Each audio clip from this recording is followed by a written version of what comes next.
I am sorry. আমি না আসলে বেহায়া, নির্বোধও বলতে পারেন। আমি আসলে বুঝতেই পারিনি।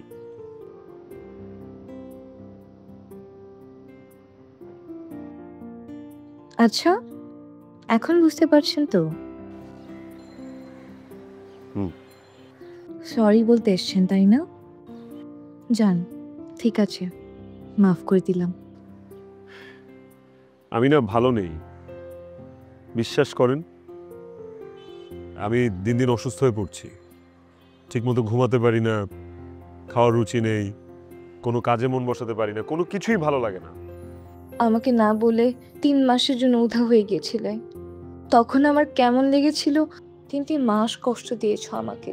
প্রতিটি দিন, প্রতিটা ক্ষণ এই মন শুধু তোমাকেই খুঁজেছে। নিজের অজান্তে প্রতিটি মুহূর্তই পাগলের মতো হয়ে গিয়েছিল। বিরহের প্রহর যে কতটা দীর্ঘ আর যন্ত্রণাদায়ক সেটা তুমি বুঝতে পেরেছো? তুমি চলে যাওয়ার পর আমিও ভালো ছিলাম না। প্রচণ্ড ভয় হচ্ছিল তোমাকে হারিয়ে ফেলেছি এই ভেবে। আমি না বুঝতেই পারিনি যে তুমি আমাকে এতটা ভালোবেসে ফেলেছিলে। বুঝতে তুমি পারবেও না, কারণ নারীর মন বোঝার মতো যোগ্যতা তোমার নেই। কিভাবে পারবো? আমার জীবনে তো কখনো কোনো নারী আসেই নাই, আমার তো কোনো গার্লফ্রেন্ড নাই। সবার জীবনে গার্লফ্রেন্ড থাকেও না। দরকারও নেই, আমার গার্লফ্রেন্ড লাগবে না। আমি আমি তোমাকে বিয়ে করব, বিয়ের পর তুমি আমার বউ হবা, তুমি আমার গার্লফ্রেন্ড হবা। বিয়ের পর প্রেম করব, চুটায় প্রেম করব, জমায় প্রেম করব, একদম ক্ষীর বানায় দিব। ওকে? সত্যি?